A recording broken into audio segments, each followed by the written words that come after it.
20వ అధ్యాయము 20-21 వచనాలు ధ్యానంలోకి వెళదాం. వారి కుమారులు మునిపటి వలె నుండురు, వారి సమాజము నా ఎదుట స్థాపింపబడును. వారిని బాధపడి వారిని అందరినీ శిక్షించదను. వారితో పుట్టినవాడు వారికి రాజుగా ఉండును. వారి మధ్యమును పుట్టినవాడు ఒకడు వారి మేలును. నా సమీపమునకు వచ్చినప్పుడు ధైర్యము తెచ్చుకొని వాడు ఎవడు?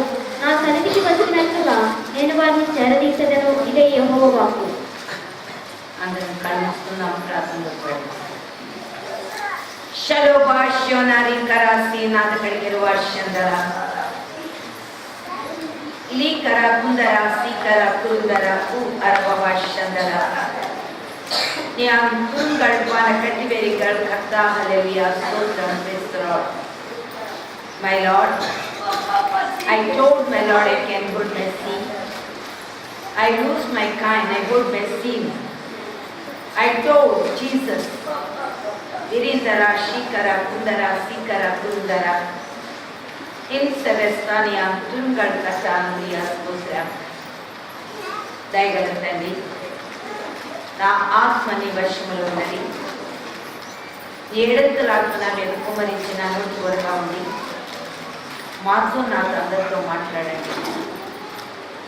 ఈ సమయాన్ని ఆశీర్వదించండి, దీవించండి. వినడానికి చెవులు, గ్రహించిన విజ్ఞానం నీ ఆత్మ ద్వారా మాకు ఇచ్చి గంట పొందాలని యేసునామములో అడిగి ప్రార్థిస్తున్నాను తండ్రి, ఆమేన్. దేవుని పరిశుద్ధ నామానికి స్తోత్రం. ప్రభుమంటారు చూద్దాం. వారి కుమారులు మునుపటి వలె నుండురు, వారి కుమారులు మునుపటి వలె బుద్ధులు. వారి సమాజము నా ఎదుట స్థాపింపబడును. వారిని బాధపరచు వారిని శిక్షించెదను. వారిలో పుట్టినవాడు వారికి రాజుగా ఉండును. వారి మధ్య పుట్టినవాడు ఒకడు వారిని ఏలును. నా సమీపమునకు వచ్చుటకు ధైర్యము తెచ్చుకొనువాడు ఎవడు? నా సన్నిధికి వచ్చినట్లుగా నేను వారిని చేరదీసెదను. ఇదే యెహోవా వాక్కు. అప్పుడు మీరు నాకు ప్రజలయుందురు, నేను మీకు దేవుడనై ఉందును. హల్లెలూయా, హల్లెలూయా. దేవునికి స్తోత్రం. ప్రియులారా, ఈ రోజు ఎన్నో రోజు? 5వ దినం, 5వ వాగ్దానం. దేవునికి స్తోత్రం. దేవుడు నిస్సిలో చేసినటువంటి వాగ్దానం 5వది. ఏమంటాడు? వారి కుమారులు మునుపటి వలె బుద్ధులు. అంటే ఎన్నటికీ కూడా వారు తగ్గరు. దేవునికి స్తోత్రం. మునుపటి వలె బుద్ధులు, వారి సమాజము నా ఎదుట స్థాపించబడతారు. ఇప్పుడు మీరున్నవాళ్ళు ఎవరి ముందున్నారు? దేవుని ముందున్నారు. అంటే ఈ సమాజము ఎవరి ముందు స్థాపించబడింది? ఇది లోక సంబంధమైన సమాజము కాదు, దేవుని ముందు స్థాపించబడిన సమాజం. రెండవది, వారి సమాజము నా ఎదుట స్థాపింపబడును. వారిని బాధపరచు వారిని అందరినీ శిక్షించెదరు. దేవునికి స్తోత్రం. ఎవరు కూడా బాధించడానికి ఎవరికి అర్హత లేదు. దేవునికి స్తోత్రం. శిక్ష తప్పదు, శిక్షించెదను. వారిలో పుట్టినవాడు వారికి రాజుగా ఉండును. వారి మధ్య పుట్టినవాడు ఒకడు వారిని ఏలును. నా సమీపమునకు వచ్చుటకు దేవునికి స్తోత్రం. బయట నుండి ఎవరు లోనకి రాదు. లోన ఉండిన వారందరికీ కూడా ఈ అధికారం దేవుడు ఇస్తున్నాడు. దేవునికి స్తోత్రం. ఇందులో పుట్టి ఉండాలి. ఇందులో పుట్టినవాడు రాజుగా ఉంటాడు. ఇందులో పుట్టినవాడు ఇక్కడ ఏలుబడి చేస్తాడు. దేవునికి స్తోత్రం. ప్రియులారా, నా సమీపమునకు వచ్చుటకు ధైర్యం తెచ్చుకున్నవాడు ఎవడు అంటున్నాడు. అంటే ఆయన ముందుకి రావాలి అంటే ఎవరికి ధైర్యము చాలదు. కనుక ఎవరు దేవుడు ఏర్పాటు చేసుకున్నారో, ఎవరు దేవుడు నియమించుకున్నాడో వారు మాత్రమే ఆయన ముందు నిలబడబోతున్నారు. దేవునికి స్తోత్రం. నా సన్నిధికి వచ్చినట్లుగా నేను వారిని చేరదీసేదను. ఇదే యెహోవా వాక్కు. దేవునికి స్తోత్రం. అప్పుడు మీరు నాకు ప్రజలయ్యుందురు, నేను దేవుడినై ఉంటాను. హల్లెలూయా. దేవునికి స్తోత్రం ప్రియులారా. ఇది 5వ వాగ్దానము 31వ అధ్యాయం 17వ వచనంలో ప్రభు ఏమంటున్నారు చూద్దాం. రాబోవు కాలమునందు నీకు మేలు కలుగునను నమ్మిక ఉన్నది. నీ పిల్లలు తిరిగి తమ స్వదేశమునకు వచ్చెదరు. ఇదే యెహోవా వాక్కు. దేవునికి స్తోత్రం. రాబో కాలమునందు నీకు మేలు కలుగునని నమ్మకము ఉన్నది. నీ పిల్లలు తిరిగి తమ స్వదేశమునకు వస్తారు. దేవునికి స్తోత్రం. ఎక్కడుంది మన స్వదేశం? ఇదే కదా. ఎక్కడుంది? పరలోక రాజ్యం. దేవునికి స్తోత్రం. అందుకే ఈరోజు మనకు ఒక విశ్వాసం. ఎందుకంటే ఇంత గొప్పగా వాగ్దానం చేసి ఇంతగా ఆదరించి నడిపిస్తున్న దేవుడు ఎలా విడిచిపెడతాడు? విడిచిపెట్టడం అన్నది అసంభవం. అందుకే దేవుడు తన ప్రేమ చేత శిక్షించి, ప్రేమించి, రక్షించి మరలా తిరిగి ఎక్కడ తీసుకెళ్తున్నాడు? మనకిచ్చిన స్వదేశానికి. మన స్వదేశం ఇది కాదు. మనం ఇక్కడ పరదేశులం. ఇది మన సొంత దేశం కాదు. పరదేశంలో మనం ఉన్నాం.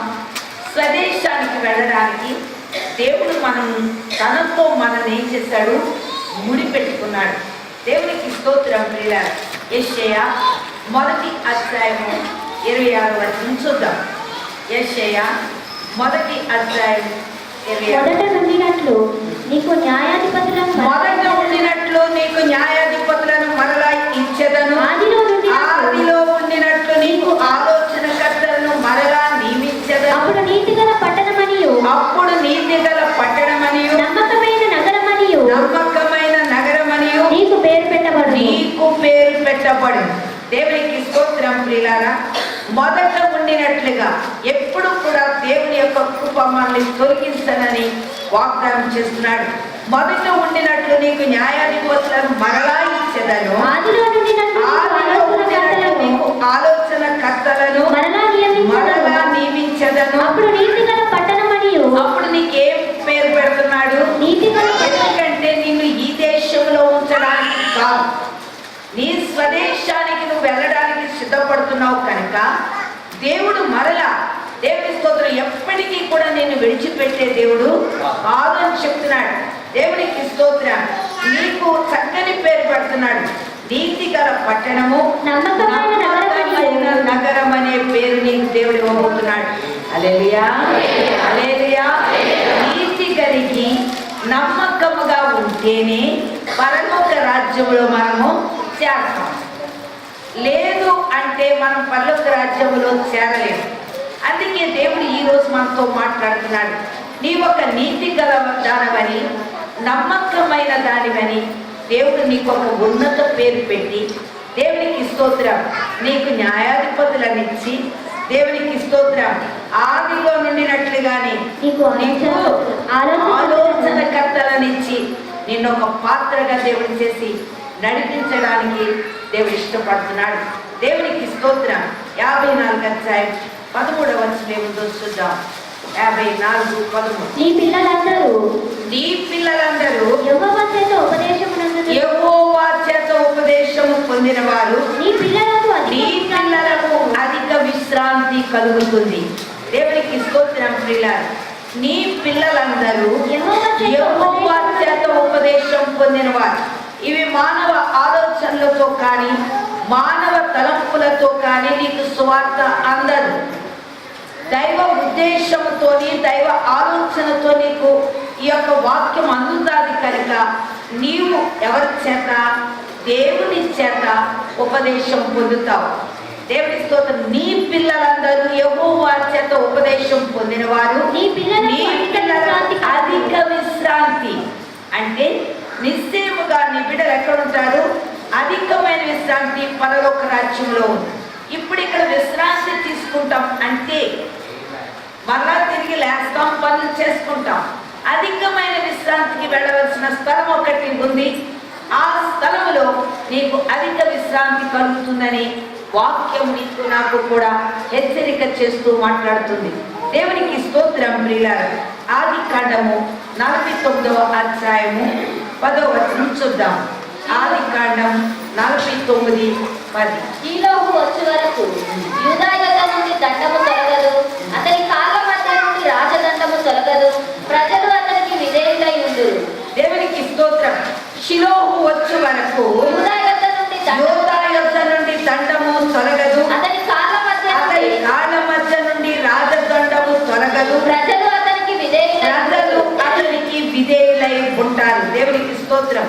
షిలోహు వచ్చు వరకు అంటే షిలోహు అంటే కడగబడినది అని అర్థం. దేవునికి స్తోత్రం ప్రియులారా.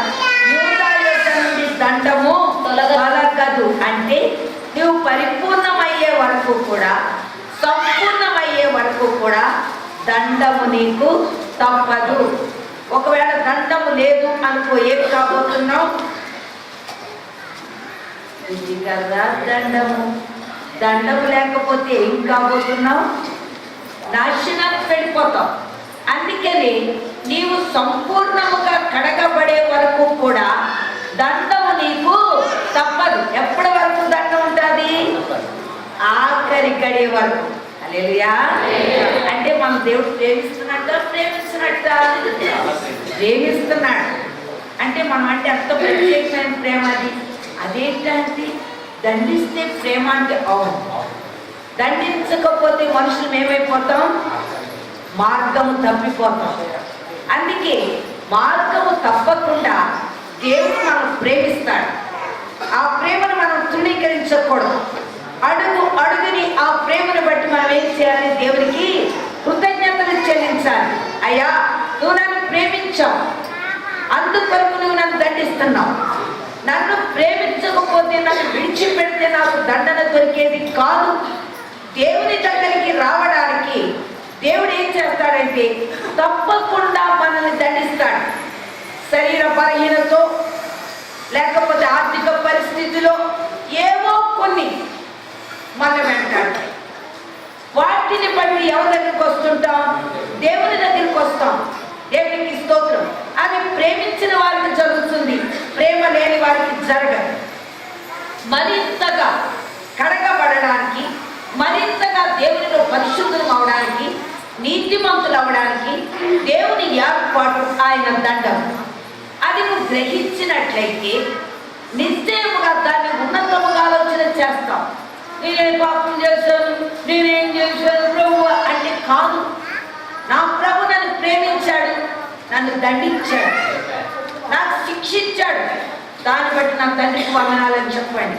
హల్లెలూయా, హల్లెలూయా. షిలోహు వచ్చే వరకు, సంపూర్ణముగా నువ్వు కడగబడే వరకు దేవుడికి స్తోత్రం. యూదా యొద్ద నుండి దండము తొలగదు. తర్వాత అతని కాళ్ళ మధ్య నుండి రాజదండము తొలగదు. దేవుడికి స్తోత్రం. రాజ అధికారము నీకుంది కాబట్టి ఆ రాజ అధికారానికి అది కూడా దేవుడు నీ యొద్ద నుండి తీయను అంటున్నాడు. ఒక రాజు ఉన్నాడు అనుకుందాం. ఆ రాజు వృత్తిలో రాజు అయిపోతాడా? వాడికి రాత్రి పడుకుంటానికి కూడా ఎంత మెంటల్ టెన్షన్. సీఎం ఉన్నాడు, పిఎం ఉన్నాడు, వీళ్ళందరూ ఉన్నారు అనుకోండి, వాడికి ఎంత మెంటల్ టెన్షన్ ఉంటుందో తెలుసా? రాత్రి పగలు కూడా నిద్ర ఉండదు. ఎంతో కష్టం. ఒక ఆధిపత్యం, ఒక అధికారిగా ఉన్నవాడికి ఎంతటి కష్టమో. అందుకనే దేవుడు అంటున్నాడు, కాళ్ళ మధ్య ఉన్న రాజదండాన్ని నేను తొలగిపోనివ్వను. దేవునికి స్తోత్రం. ఆ రాజదండము శ్రమతో కూడి ఉంది. దేవునికి స్తోత్రం. తర్వాత ప్రజలు అతనికి విధేయులై ఉంటారు. ఆ రాజుకి, దేవుడు ఏర్పాటు చేసిన రాజుకి అక్కడున్న ప్రజలంట విధేయులుగా ఉంటారంట. ఈరోజు నా సహోదరి సహోదరుడా, దేవుని వాక్యాన్ని జాగ్రత్తగా గమనించు. నువ్వు మొదటి నుంచి వింటున్నావు ఆయన వాగ్దానాలు, నిశ్చయించిన వాగ్దానాలు. నేను శిక్షించనని ఎక్కడన్నా రాస్తుందా? దేవునికి స్తోత్రం. కంపల్సరిగా రెండు కలిసి ఉన్నాయి. అందుకే ఒక శ్రమ, రెండంతల ఆశీర్వాదం. ఆ ఆశీర్వాదం కొరకు శ్రమ వస్తుంది, మరలా తిరిగి రెండంతలా దేవునికి స్తోత్రం ప్రియులారా. ఒక శిక్ష రెండంతల ఆశీర్వాదం, ఒక శిక్ష రెండంతల ఆశీర్వాదం. అలా ఆశీర్వాదాలు పెరుగుతూనే ఉంటాయి, కానీ ఎప్పటికీ మన యొద్ద నుండి తొలగిపో.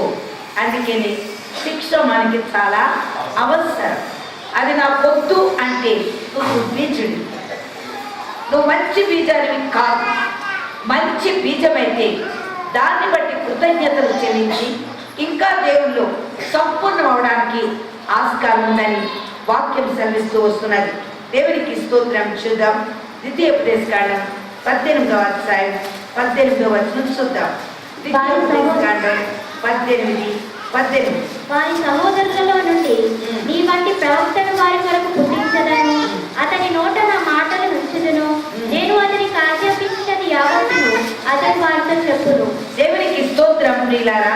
ఏమంటున్నా? వారి సహోదరులో నుండి నీ వంటి ప్రవక్తను వారి కొరకు పుట్టించదను, అతని నోట నా మాటలు ఉంచుదును, నేను అతనికి ఆజ్ఞాపించినది యావత్తు అతడు వారితో చెప్పును. అతడు నా నామమున చెప్పున మాటలను వినని వానిని దానిని గూర్చి విచారణ చేస్తాను. నువ్వు దేవుడు చెప్పిన మాట వినకపోతే, ఆ ప్రవక్త నోటలో దేవుని మాటల గురించి చెప్పినప్పుడు ఆ మాటలు వినకపోతే దానికి తగిన శిక్ష విధించి దేవుడు మాట్లాడతాడు. అందుకే అంటాడు దేవునితో, నువ్వు చేసినవన్నీ కూడా నీ ముందు నేను ఉంచుతాను. దేవునికి స్తోత్రం. ఉంచి నేను మాట్లాడతాను. ఇవి మామూలు మాటలు కాదు. దేవుడు మనతో మాట్లాడుతున్నప్పుడు, మనకి చెప్తున్నప్పుడు దాన్ని మనం ఏం చేస్తున్నామంటే తేలిగ్గా తీసేసుకుంటాం. దాన్ని తేలిగ్గా తీసుకుని ఆ మాటని పట్టించుకోలేనప్పుడు ఏం చేస్తాడంటే పరిస్థితులను తారుమారు చేసేస్తాడు. ఆయన ఏమి జరిగిస్తానని చెప్తాడో అది జరిగి తీరుతాడు. దేవునికి స్తోత్రం. ఒకవేళ నువ్వు పట్టించుకొని దేవుని పాద సన్నిధిలో ఒకవేళ ఒప్పుకొని అంగరాచి రోధించి దాని నిమిత్తంలో చింతించినట్టయితే దాని పర్యవసానం తగ్గిస్తాడు. జరుగుతాది కానీ తగ్గిస్తాడు. అలాంటి పరిస్థితి, అంతో పరిస్థితి వాళ్ళకి రానివ్వడు. అందుకని దేవుడు ఇక్కడ మనతో మాట్లాడుతున్నాడు. ఏమంటున్నాడు? వారి సహోదరులో నుండి నీ వంటి ప్రవక్తను వారి కొరకు పుట్టించదను, అతని నోట నా మాటలు ఉంచుదును, నేను అతనికి ఆజ్ఞాపించినది యావత్తు అతడు వారితో చెప్పును, అతడు నా నామమున చెప్పున మాటలను వినని వానిని దాని గురించి విచారణ చేస్తాను. సమయం వచ్చినప్పుడు నేను ఆ మాటలకి జవాబు ఇస్తా. హల్లెలూయా, హల్లెలూయా. అందుకే దేవుని మాటలు నిర్లక్ష్యం పెట్టవద్దు. ఆ మాటలు జాగ్రత్తగా విని గ్రహించి సరి చేసుకోవాల్సిన బాధ్యత మనకుంది అని వాక్యం మనకి సెలవిస్తున్నది. ఏహెచ్కేలు 34:23-24 వచనాలు చూద్దాం. ఏహెచ్కేలు 34వ అధ్యాయము. వాటిని మేపుటకై నేను నా సేవకుడైన దావీదును వాటి మీద కాపరిగా నియమించెదను, అతడు వాటికి కాపరిగా ఉండి వాటిని మేపును. యెహోవానైన నేను వారికి దేవుడనై ఉండును, నా సేవకుడైన దావీదు వారి మధ్య అధిపతిగా ఉండును. యెహోవానైన నేను మాట ఇచ్చి దేవునికి స్తోత్రం. వాటిని మేపుటకై నేను నా సేవకుడైన దావీదును వాటి మీద కాపరిగా ఉంచెదను, అతడు వాటికి కాపరిగా ఉండి వాటిని మేపును. యెహోవానైన నేను వారికి దేవుడనై ఉండును, నా సేవకుడైన దావీదు వారి మధ్య అధిపతిగా ఉండును. యెహోవానైన నేను మాట ఇచ్చి ఉన్నాను. దేవునికి స్తోత్రం ప్రియులారా. ఆ మందను మేపడానికి దేవుడు ఏం చేస్తున్నాడు? దేవుని స్తోత్రం, ఒక కాపరిని నియమిస్తున్నాడు. దేవునికి స్తోత్రం. ఆ కాపరి వాటిని మేపుతున్నాడు. ఏంటి గడ్డిగా? హల్లెలూయా.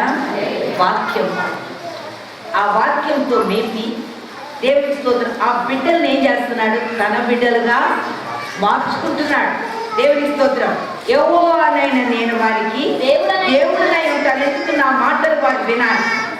నేను నేను ఏం మాట్లాడాలో ఆ కాపరి ద్వారా మాట్లాడతాను.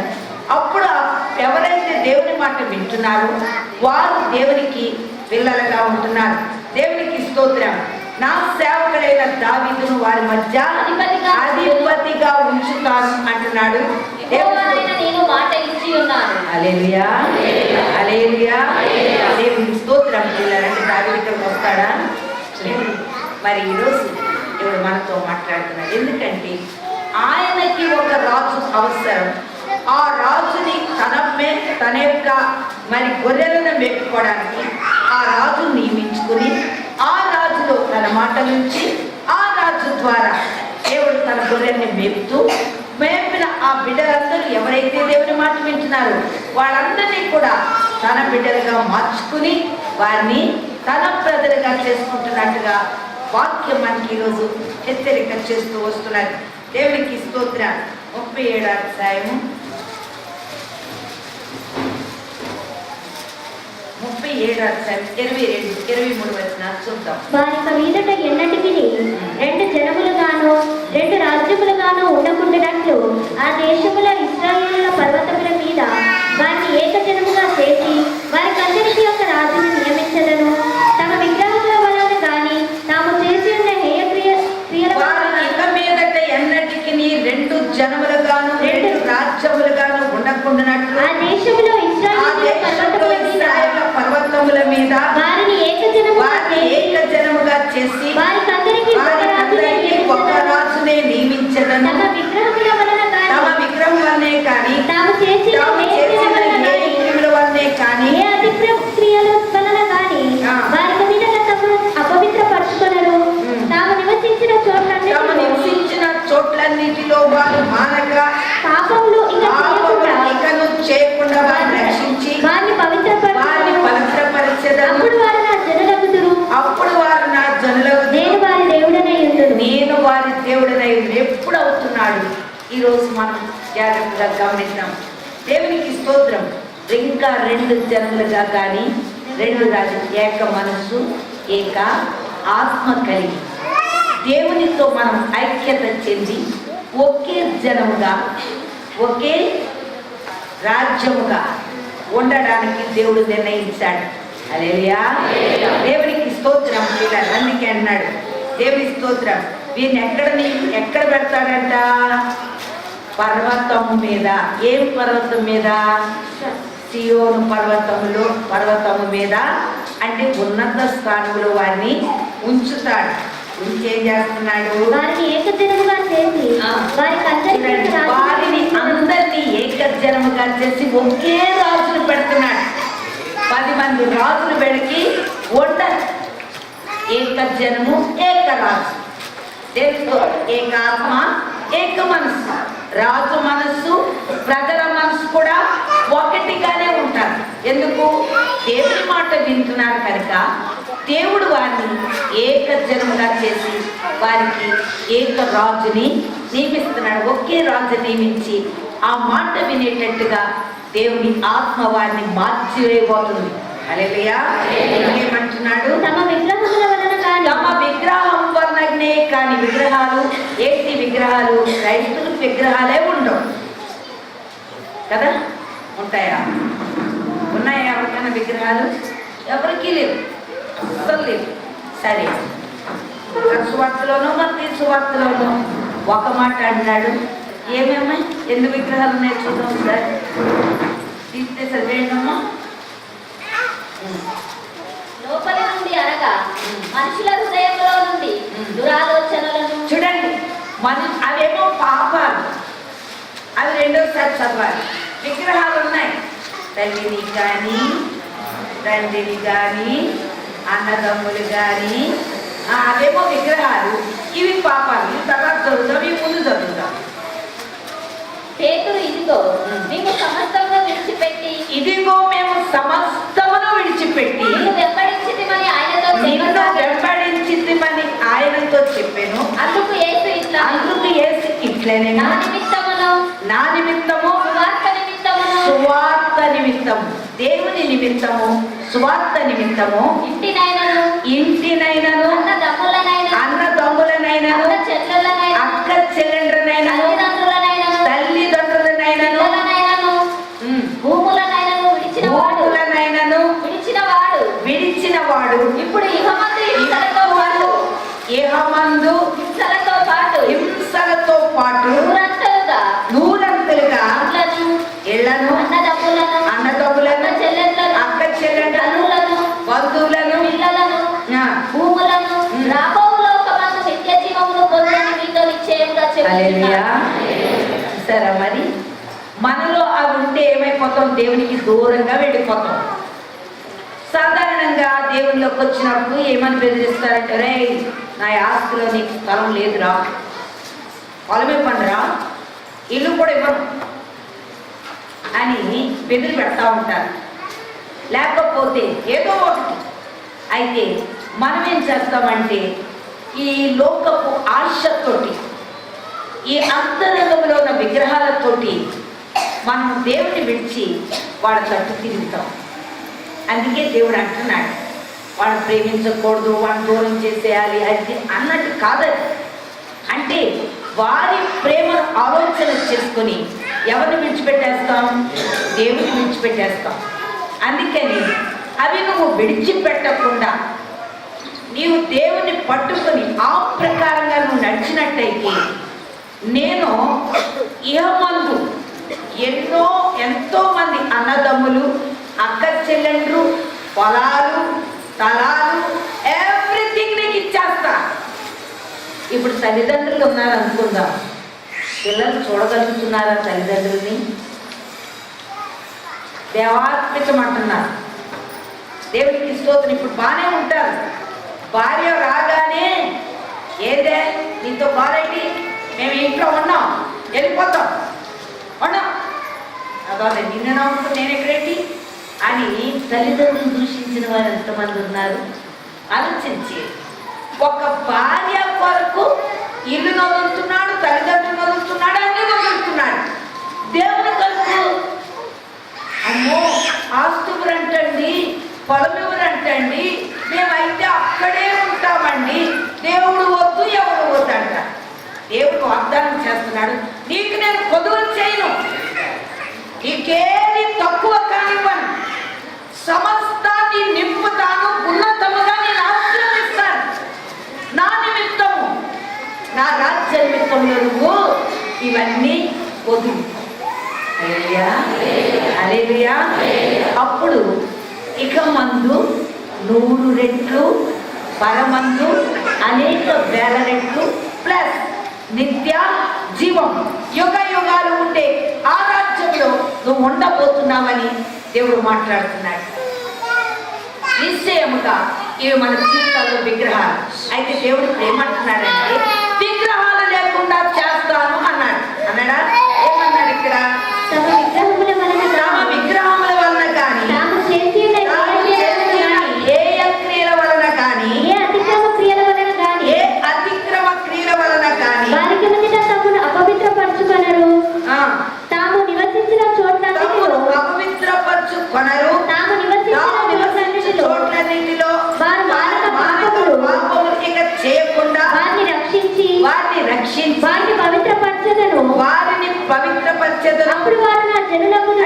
ఇన్ని ఉంటే మనం దేవుని పిల్లలుగా ఉండటం అసంభవము అని వాక్యం చెప్తుంది. అయితే ఆ పాపాలేంటి ఇప్పుడు చూద్దాం.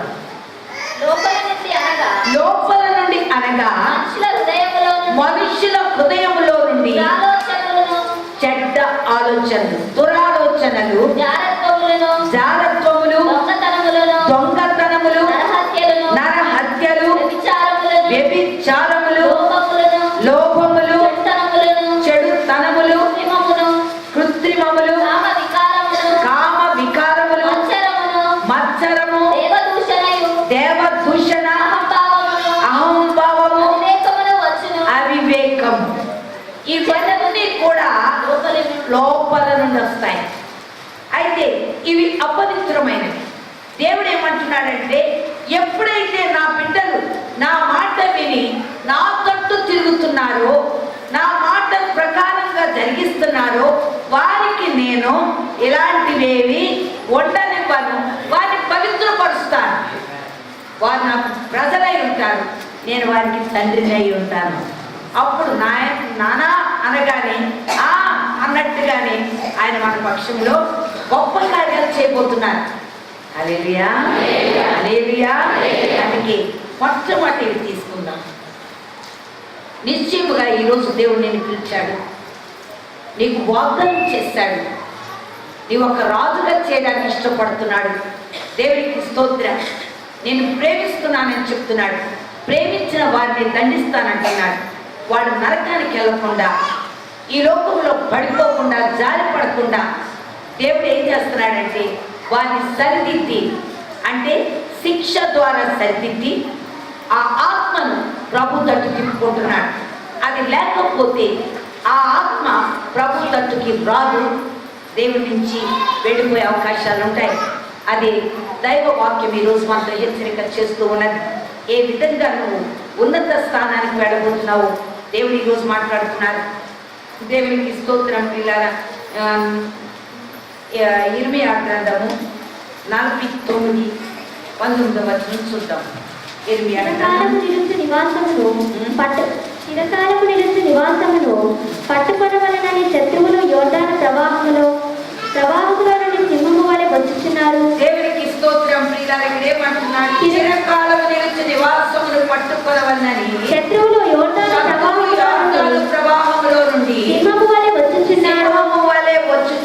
నిమిషములోనే నేను వారిని దాని యొద్ద నుండి తోలివేయుదును. నేనెవరిని ఏర్పరచునో వారిని దాని మీద నియమించెదను. నన్ను పోలి ఉన్నవాడై నాకు ఆక్షేపణ కలుగచేవాడు ఏడి? నన్ను ఎదిరింపగల కాపరి ఏది? దేవునికి స్తోత్రం. నన్ను ఎదిరించగలిగిన కాపరి ఎవరున్నారు? హల్లెలూయా.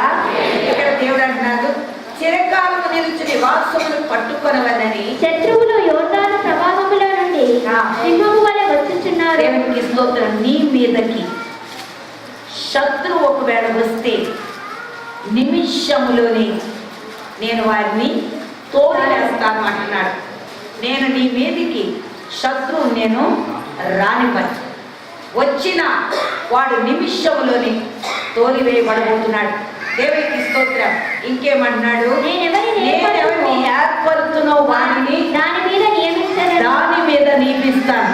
ఆ శత్రువు మీద ఎవరిని ఏర్పాటు చేసుకున్నాడో వారిని నియమించి వారి ద్వారా ఈ కార్యము జరిగిస్తాడు. అంటే కావలి వాడిగా నేను ఎవరిని పెట్టుకున్నానో వారి ద్వారా ఈ కార్యము జరుగుతాడు. ఆయనకి నిమిషము మనకి కొన్ని దినాలు అయి ఉండొచ్చు, కొన్ని నెలలు అయి ఉండొచ్చు, 1 సంవత్సరం అయి ఉండొచ్చు. కొద్దిగా మనం బాధపడతాం, కానీ దేవుడు ఏం చేయబోతున్నాడంట? దాన్ని తోలివేస్తాడంట. అందుకే ఆయన నియమించుకున్న కాపరి అయితేనే నీకు ఈ కార్యాలు జరుగుతాయి. దేవుడితో వేరే ఏ కాపరి కూడా ఈ కార్యము జరిగించడానికి నా ముందు నిలబడిన వాడు ఎవడు? నన్ను ఎదిరించగలిగిన కాపరి ఎవడు? నేను నియమించుకొని నా బిడ్డల్ని నేను ఈ రీతిగా కాపాడుకుంటాను. హల్లెలూయా, హల్లెలూయా. కనుక ఎవరు ఏమన్నా కూడా అది జరగదు. అందుకే నా సహోదరి, దేవుని వాక్యం విను, దేవుడు చేసిన వాగ్దానాలు విను, ఆయన వైపు తిరుగు. నేను ఉన్నత కార్యాలు ఆయన పక్షంలో జరిగించడానికి ఆయన ఇష్టపడుతున్నట్టుగా వాక్యం సెలవిస్తున్నారు. 50 వచనం, 50 అధ్యాయం 44 వచనం. చిరకాలము నివాసం పట్టుకొనవలెనని శత్రువులు యోర్దాను ప్రవాహంలో నుండి సింహము వలె వచ్చుచున్నారు. నిమిషంలోనే నేను వారిని దాని యొద్ద నుండి తేలివేయుదును. నేను ఎవరిని ఏర్పరుతునో వారిని దాని మీద నియమించెదను. నన్ను పోలి ఉన్నవాడై నన్ను ఆక్షేపణ చేయకుండా జరిగించేవాడు ఎవడన్నాడు? ఎవడా కాపరి?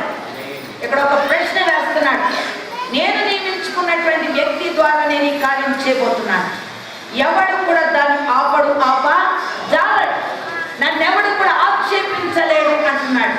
అవమానపరచలేడు. దేవునికి స్తోత్రం ప్రియులారా. అవమానపరచువాడను నేనే. హల్లెలూయా. దేవుడు నమ్మకపో. దేవుని తన కార్యాలు ఏ ప్రకారంగా జరిగిస్తాడో నువ్వు విని ఆయన వైపు తిరిగి ఏ సంబంధమైనవన్నీ నీ వద్ద నుంచి పూర్తిగా తీసే, అవి తొలగించే. అప్పుడు నువ్వు దేవునికి ఒక గొప్ప పాత్రగా ఉండడానికి దేవుడు నిన్ను మరి ఉపయోగించుకోవడానికి ఇష్టపడుతూ వస్తున్నాడు. దేవుడి సత్రం 31:33-34 వచనాలు చూద్దాం. ఈ దినములైన తరువాత నేను ఇశ్రాయేలు వారితోనూ యూదా వారితోనూ చేయబో నిబంధన ఇదే, వారి మనసులలో నా ధర్మవిధి ఉంచెదను. దేవునికి స్తోత్రం. ఈ దినములైన తరువాత నేను ఇశ్రాయేలు వారితోనూ యూదా వారితోనూ చేయబో నిబంధన ఇదే, వారి మనసులలో నా ధర్మవిధి ఉంచెదను. వారి హృదయము మీద దాని రాసెదను. యెహోవా వాక్కు ఇదే, నేను వారికి దేవుడనై ఉందును. వారు నాకు జనులగుదురు. వారు మరి ఎన్నడూను యెహోవాను గూర్చి బోధనొద్దము అని తమ పొరుగు వారికి గాని తమ సహోదరులకు గాని ఉపదేశము చేయరు.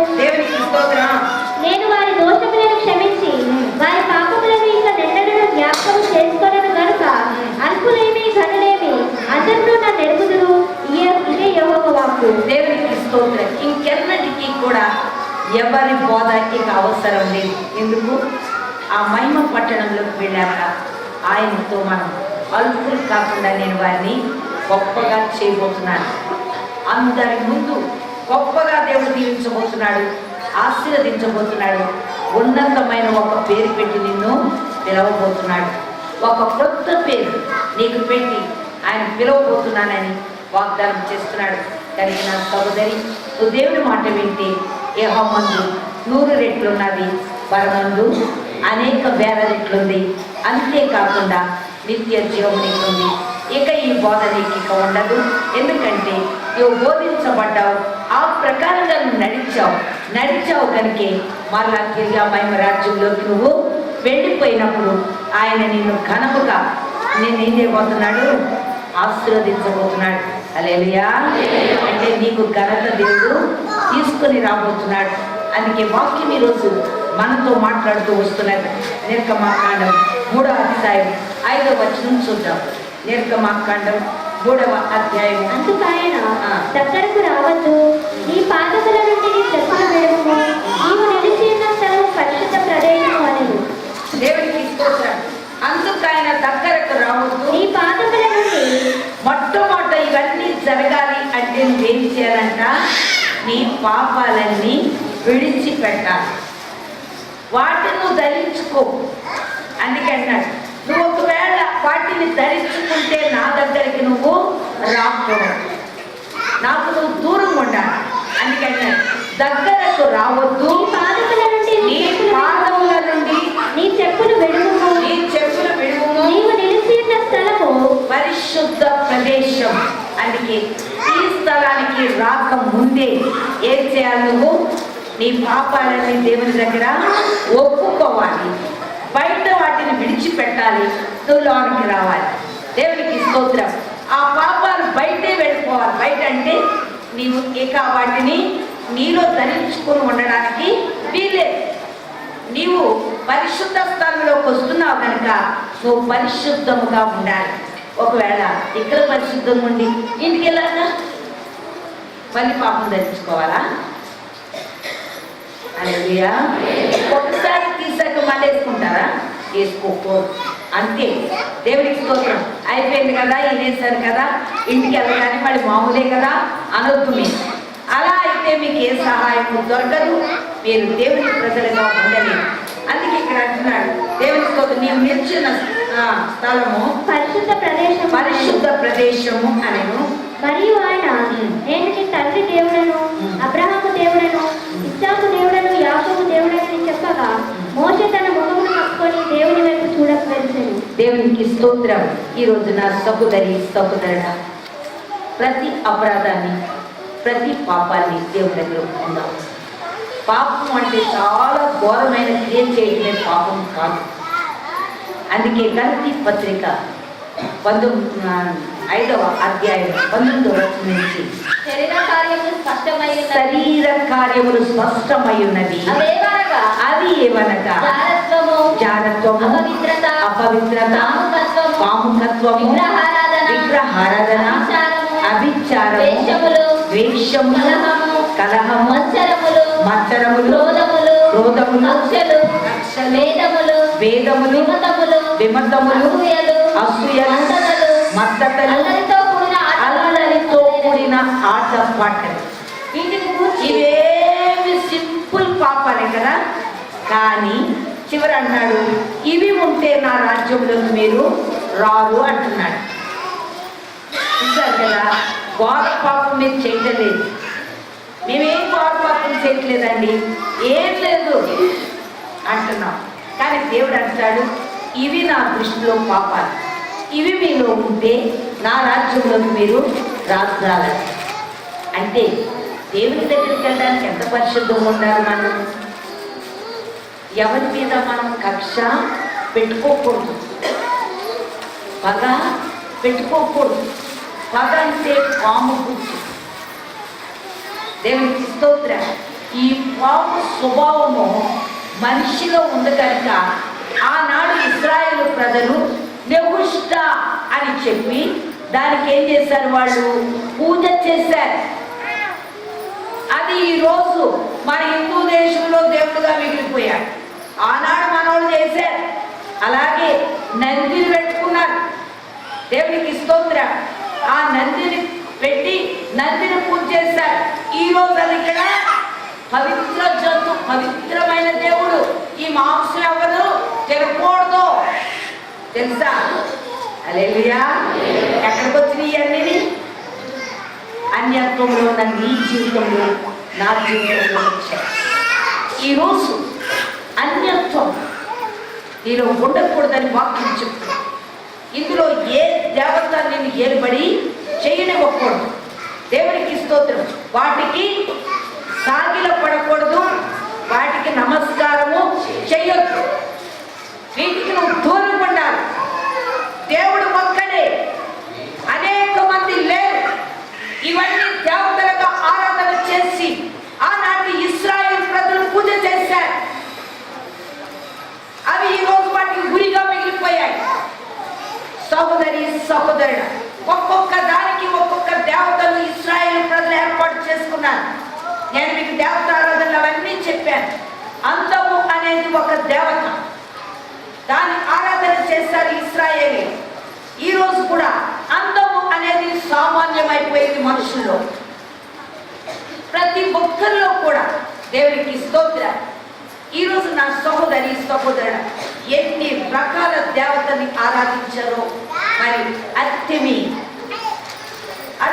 దేవత, దేవునికి స్తోత్రం. ఈరోజు దేవుని వాక్యం మనతో హెచ్చరిక చేసి మాట్లాడుతూ వస్తున్నది. ఇది దేవునికి స్తోత్రం. ఏ దేవతది? వ్యవసాయం జరిగించేటటువంటి. ఈరోజు నీవు నేను కూడా జాగ్రత్త. దేవునికి స్తోత్రం ప్రియులారా. అందుకనే దేవుడు మనకి ఎంతగానో చెప్తున్నాడు, నేను దేవుడను, నన్ను మించిన దేవుడు ఎవరు భూలోకములో లేరు. నేను ఆదిలో ఉన్నవాడను, అంతములో ఉన్నవాడను కూడా నేనే. అల్ఫా ఒమేగా నేనే. రండి, మీరు నా తట్టు తిరిగితే ఇదిగో నేను మీ తట్టు తిరిగి దీవించబోతున్నాను, ఆశీర్వదించబోతున్నాను. ఏ శత్రువు మీ ముందుకు రానివ్వని, ఏ శత్రువు కూడా మిమ్మల్ని ఏమీ చేయలేదు అంటున్నాడు. ఎంత గొప్ప అధికారం దేవుని మనకి ఇచ్చాడు కదా. ఇంకా మనం దేవుని సరైన మార్గంలో తెలుసుకోలేకపోతే ఎంత దురదృష్టం ఆలోచన చేయాలి. ఈరోజు నా సహోదరి ఆయనకున్న అధికారాలన్నీ కూడా మనుషులకు అప్పచెప్పాడు. తెలుసా మీకు? ఆయనకున్న అధికారాలు మనుషులకి ఇచ్చాడు. అందుకే అంటాడు, దయ్యములు లోపడుతున్నవని సంతోషించగా పరలోకమందు మీ పేరు వ్రాయబడినవని సంతోషించండి. అవి కూడా నీ ముందు ఎందుకు పనికిరావు. నీ మంత్రికి చేతబడికి ఏ మాత్రం ముందుకు రాలేవు. అవి నిన్ను చూసి పారిపోతాయి.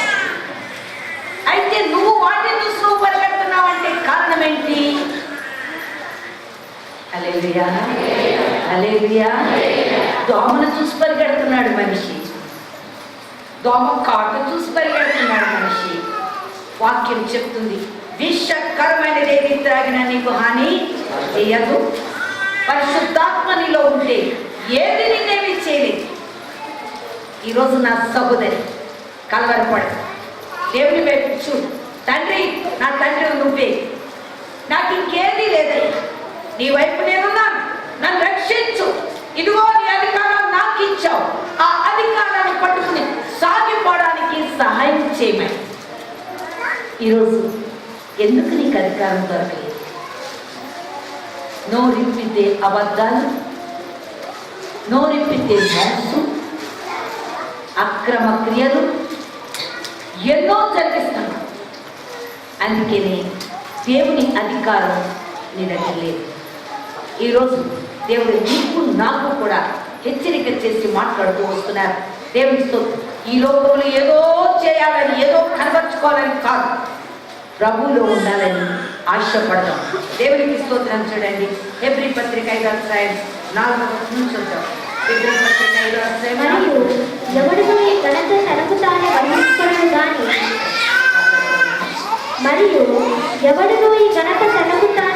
మరియు ఎవడును ఈ ఘనత తనకు తానే వహించుకొనడు గాని అహరోను పిలువబడినట్టుగా దేవుని చేత పిలువబడిన వాడే ఈ ఘనత పొందును. దేవునికి స్తోత్రం. ఇది మనుషుల వల్ల ఘనత కాదు. అహరోను ఎలాగైతే దేవుడు పిలిచాడో అలాగే తన సేవకులను పిలిచి సేవకుల ద్వారా దేవుడు ఏమవుతున్నాడంట? ఘనత పొందుతున్నాడు. ఏ మానవుడికి తనంతటా ఘనత రాదు. ఏ మానవుడు తనంతటా ఆ వ్యక్తికి వంగలేడు. అది దేవుని నుండి వచ్చిన అధికారం అయి ఉండాలి. హల్లెలూయా, హల్లెలూయా. దేవునికి స్తోత్రం. ఏమంటారు చూడండి మళ్ళా. మరియు ఎవడును ఈ ఘనత తనకు తానే వహించుకొనడు గాని అహరోను పిలువబడినట్టుగా దేవుని చేత పిలువబడిన వాడై ఈ ఘనత పొందును. ఈ ఘనత పొందుతాడు అని చెప్తున్నాడు. హల్లెలూయా, దేవునికి స్తోత్రం. ఈరోజు నా సహోదరి, దేవుడు నిన్ను నన్ను పిలవాలని ఆశపడుతున్నాడు. నేను ఒక ఘనమైన పాత్రగా చేయాలని కోరిక ఉంది ఆయనకి. ఆయన మాటలు, ఆయన ఆజ్ఞలు గ్రహించు, ఆయన చిత్త ప్రకారం అన్నాడు. అప్పుడు నీ పక్షంలో గొప్ప ఘనత దేవుడు ఇవ్వడానికి సిద్ధపడుతున్నాడని వాక్యం చెప్తూ ఉన్నది. దేవునికి స్తోత్రం. ప్రియులారా, అటువలే క్రీస్తు కూడా ప్రధాన యాజకుడవుటకు తన్ను తానే మహిమపరచుకోలేదు కానీ నీవు నా కుమారుడవు, నేను నిన్ను కని ఉన్నాను, ఆయనతో చెప్పిన వాడే ఆయన మహిమపరిచెను అంటున్నాడు. దేవునికి స్తోత్రం. దేవుడిని కూడా దేవుడే పిలిచాడు. క్రీస్తుని కూడా దేవుడు పిలిచి ఏం చేశాడంట? హల్లెలూయా, ప్రధాన యాజకుడిగా ఉంచి నీవు నా కుమారుడు అని ఎంత చక్కగా చెప్పాడు. హల్లెలూయా, హల్లెలూయా. ఈరోజు నీవు నా కుమారుడు అని చెప్తున్నాడు. ఆలోచన వాడ నేను చాలా స్థలానికి వెళ్ళినప్పుడు ఒక్కొక్క స్థలంలో ఒక్కొక్క రీతిగా దేవుడు మాట్లాడతాడు. కొన్ని ఇళ్లలో ఏమంటున్నాడంటే, నిన్ను విడవలేదు, ఎడబాయలేదు, అయినా నువ్వు జాగ్రత్త అని చెప్పాడు. కొన్ని కుటుంబాల్లో నేను విడవలేదు, ఎడబాయలేదు అని మాత్రం మాట్లాడలేదు.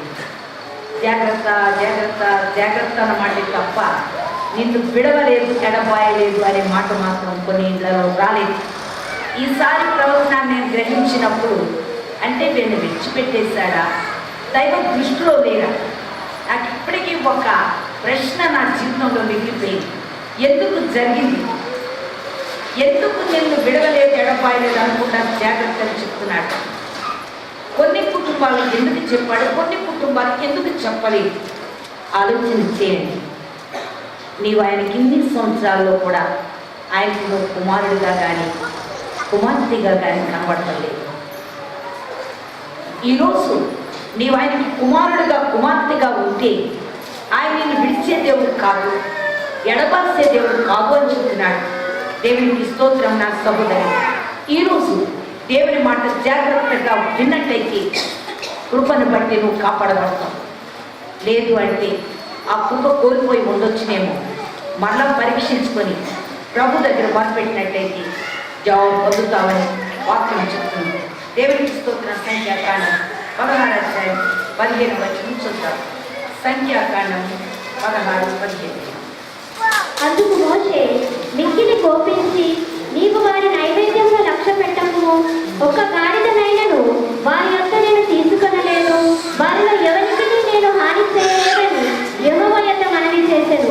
దేవునికి స్తోత్రం. ప్రియులారా, మోషే ఇక్కడ అంటున్నాడు, మిక్కిలి కోపించి నీవు వారి నైవేద్యమును లక్ష్య పెట్టకు, నీవు వారి నైవేద్యమును లక్ష్య పెట్టకు, ఒక్క గాడిదనైనను వారి యొక్క నేను తీసుకొనలేదు, వారిలో ఎవరికి నేను హాని చేయలేదని యెహోవా యొద్ద మనవి చేసెను. దేవునికి స్తోత్రం. ప్రియులారా, అంటే మోషే మాట దేవుడు వింటున్నాడా, వింటలేదా? ఎందుకు?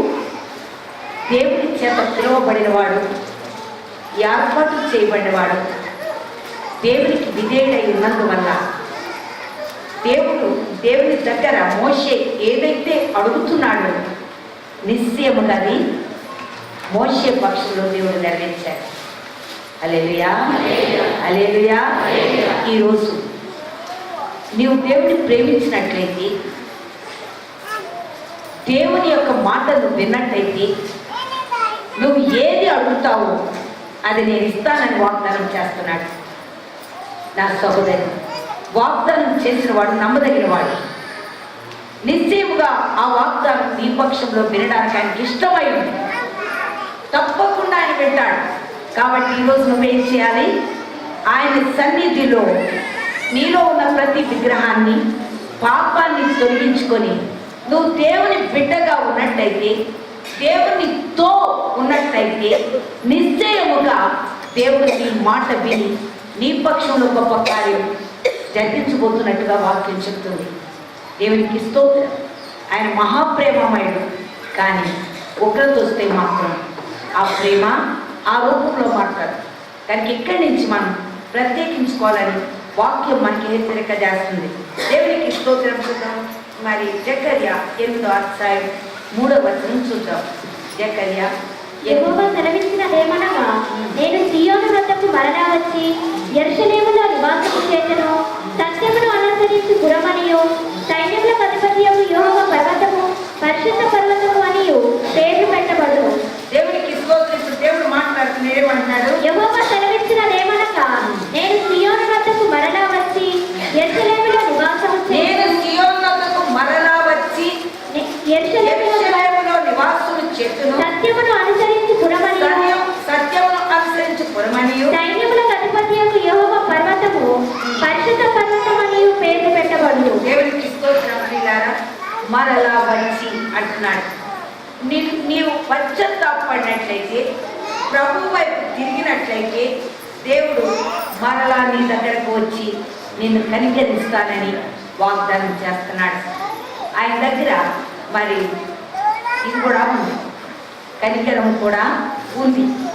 తప్పు చేస్తే మళ్ళా నువ్వు పశ్చాత్తాపడినప్పుడు ఆ పశ్చాత్తాపానికి దేవుడు మరలా తిరిగి అంటున్నాడు, మరలా వచ్చి. హిజ్కియాని జ్ఞాపకం చేసుకుందాం. హిజ్కియా దేవుడు కబురు పంపించాడు. ఎవరి ద్వారా? యెషయా ద్వారా. యెషయా వచ్చి హిజ్కియాతో అన్నాడు, అయ్యా నీ ఇల్లు చక్కబెట్టుకో, సమయమైంది, ఇప్పుడు వెళ్ళాలి అన్నాడు.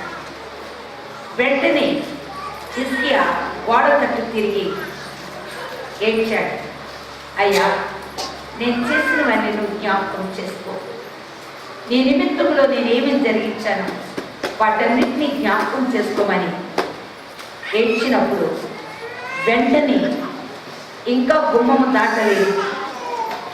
యెషయా వెంటనే అన్నాడు, నువ్వు మళ్ళా వెళ్ళు అని. మళ్ళీ వెళ్ళి ప్రభు మాట్లాడుతున్నాడు, నీకు 15 సంవత్సరాలు ఆయుష్ పెంచుతున్నాను. పశ్చాత్తాపం ఎంత గొప్పదో! పశ్చాత్తాపం నీ దేవుడు చాలా ప్రేమిస్తాడు. మనం పశ్చాత్తాప పడకుండా దేవుడు చెప్పిన మాటకి వ్యతిరేకంగా మనం ఉంటే ఆ మాట ఏంటో నీ ముందు నెరవేర్చబోతున్నాడు. పశ్చాత్తాపడాలని దేవుడు మనకి శ్రమ తీసుకొస్తాడు. మామూలుగా మనం పశ్చాత్తాపడం, శ్రమ వచ్చినప్పుడే పశ్చాత్తాపడం. అంతవరకు దేవుడు ఎక్కడ ఉన్నాడు? ఏమన్నాడు? చాలా ఏమోలే, కాదు సార్ మాకేం అక్కర్లే, మాకు మస్తు అన్నీ ఉన్నాయి, మాకు అక్కర్లే అంటారు. దెబ్బకి ఏదైనా పెట్టాడు అనుకోండి, కొంచెం పిలుస్తారా?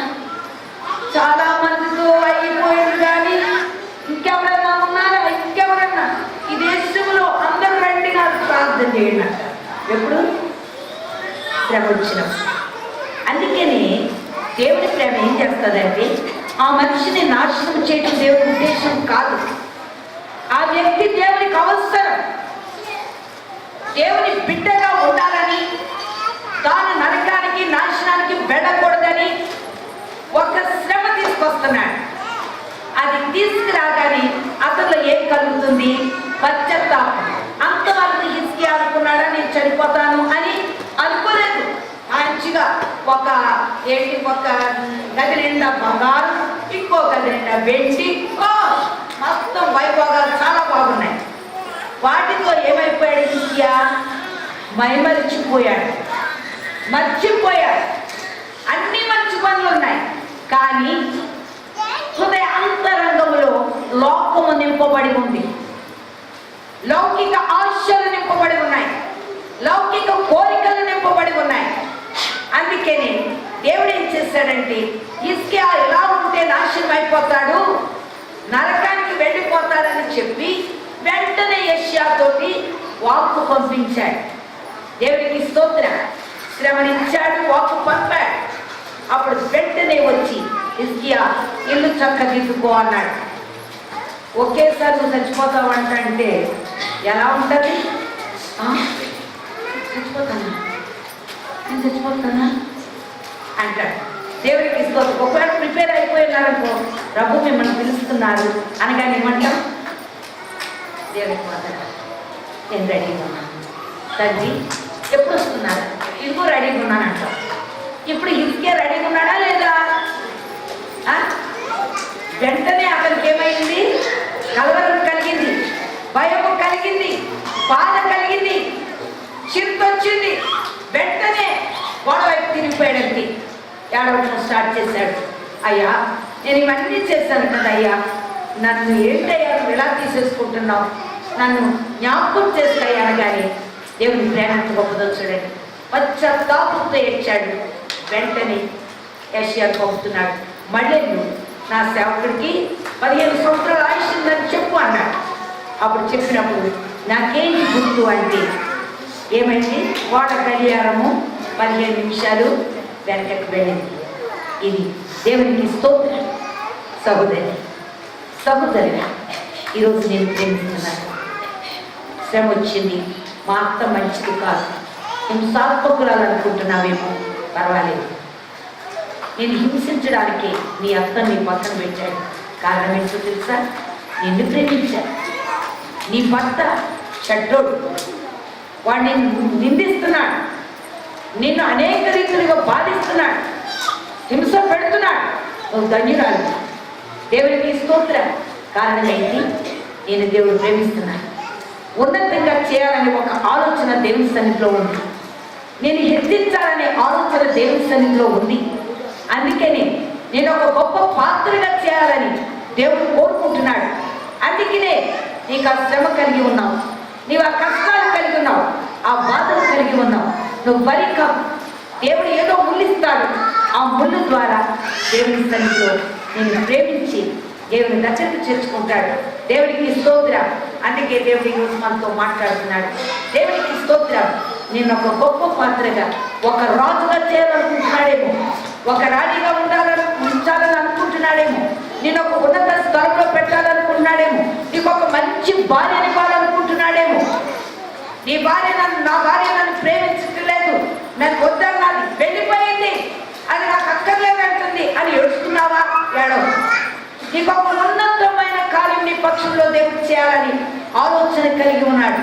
దేవుడికి స్తోత్రం ప్రియులారా. అందుకొరకు నీవు ఆ భార్యతో ముడిపడి ఉన్నావేమో, ఆ రక్షణ నీకు ఇవ్వడానికి సిద్ధపడుతున్నాడు. నా సహోదరి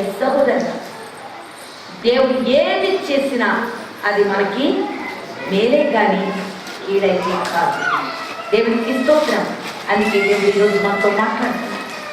ఈరోజు నీవు నేను కూడా ప్రభు మీద ఆనుకున్నట్లయితే, ప్రభు మీద ఆధారపడినట్లయితే నిశ్చయముగా గొప్ప దీవెనలు, ఆశీర్వాదాలు మనకి కలగబోతున్నాయి. సరిగావో గొరిగావో నిశ్చయముగా శిక్షకు వెళ్తావు. జాగ్రత్త. సరుగుళ్ళు గొరుగుళ్ళు దేవుని సందులో కనబడేస్తూ యోహాను రాసిన సువార్త 14వ అధ్యాయం 26వ వచనం చూద్దాం.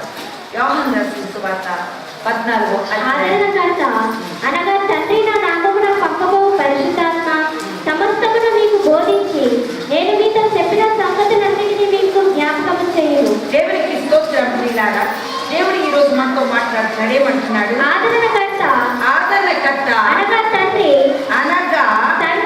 తండ్రి నా నామమున పంపబోవు పరిశుద్ధాత్మ సమస్తమును మీకు బోధించి నేను మీతో చెప్పిన సంగతులన్నిటినీ మీకు జ్ఞాపకము చేస్తుంది. అందుకే పరిశుద్ధాత్మ మనకి చాలా అవసరం. పరిశుద్ధాత్మ కలిగిన బోధ మనకు అవసరం. అందుకే అపోస్తుల బోధ, దేవునికి స్తోత్రం, ఇది అపోస్తుల బోధ. వారు పరిశుద్ధాత్మ చేత బోధిస్తారు మనకి. అది నీ హృదయ అంతరంగంలో ఉన్న సంగతులను ఏం చేస్తుంది? అది బయటికి తీసుకొచ్చి మీతో మాట్లాడుతూ ఉంటారు. దేవునికి స్తోత్రం. అందుకే అంటున్నాడు, నా నామమున పంపబో పరిశుద్ధాత్మ సమస్తాన్ని మీకు బోధిస్తుంది. ముందే తెలియచేస్తారు. మనకి ముందు ఏదైనా ఒక బలహీనత రాబోతుంది అనగానే ముందు తెలియపరుస్తారు. తెలియపరచగానే మనం జాగ్రత్త పడాలి. తర్వాత నేను మీతో చెప్పిన సంగతులు అన్నిటినీ మీకు జ్ఞాపకము చేయును. మీకు జ్ఞాపకము చేస్తాను.